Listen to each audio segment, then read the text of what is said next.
إليكم شروط الحصول على منحة المرأة الماكثة بالبيت. الجنسية والإقامة: يجب أن تكون المتقدمة جزائرية الجنسية ومقيمة داخل الجزائر.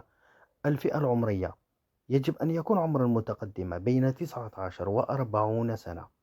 الدخل: يجب أن تكون المتقدمة من أصحاب الدخل المحدود أو الضعيف أو بدون دخل.